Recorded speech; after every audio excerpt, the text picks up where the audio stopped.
அதிமுக என்னும் கப்பல் மூழ்குகிறது அப்படி என்று தற்போதைய அமைச்சர் திரு செங்கோட்டையன் அவர்கள் ஒரு மேடையில் பேசியிருக்கிறார். அதிமுக அவர் எம்ஜிஆரால் உருவம் அமைக்கப்பட்டவர் செங்கோட்டையன் அவர்களுக்கு எடப்பாடி மேல் கோபம் இருக்கலாம்.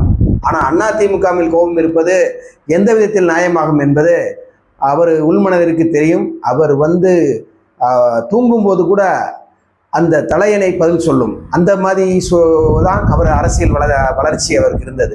ஏன்னா அதிமுக முழு ரத்தமும் ஓடுனது என்று பொதுமேடையில் பல தடவை பேசியிருக்கிறார். ஆனால் அதிமுக மூழ்கிறது என்கிறார். அதே மேடையில் பதிலுக்கு அமைச்சர் ஆதவ அர்ஜுனா பேசுகிறார். அதிமுக மூழ்கவில்லை, எடப்பாடி மூழ்கிறார் அப்படி என்று பேசுகிறார். அவர் பதிலுக்கும் அவர் எதிர்ப்பு பதில் கொடுத்திருக்கிறார். இது அவர்களுக்குள் எந்த ஒற்றுமை என்பதை அவர்கள் உணர்வார்கள்.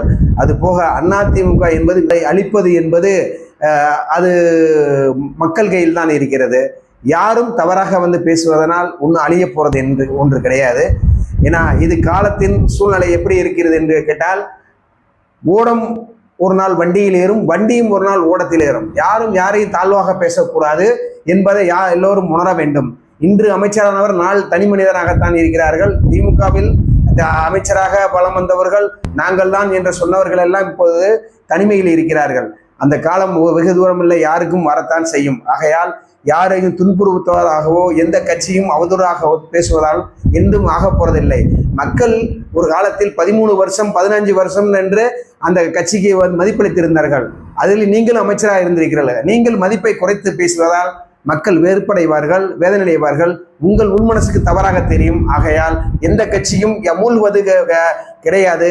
அவர்கள் ஒரு வளரும் கட்சியில் போய் சேர்வது வழக்கம்தான். அந்த அடிப்படையில் தான் உங்கள் கட்சிக்கு எல்லோரும் வருகிறார்கள். அதை உணர்ந்து பேசுங்கள். அமைச்சராக இருந்தாலும் சரி, தனி மனிதராக இருந்தாலும் சரி, மனதார யாரையும் வேதனைப்படுத்த அளவுக்கும் பேசக்கூடாது என்பதை மக்கள் எதிர்பார்க்கிறார்கள். நன்றி.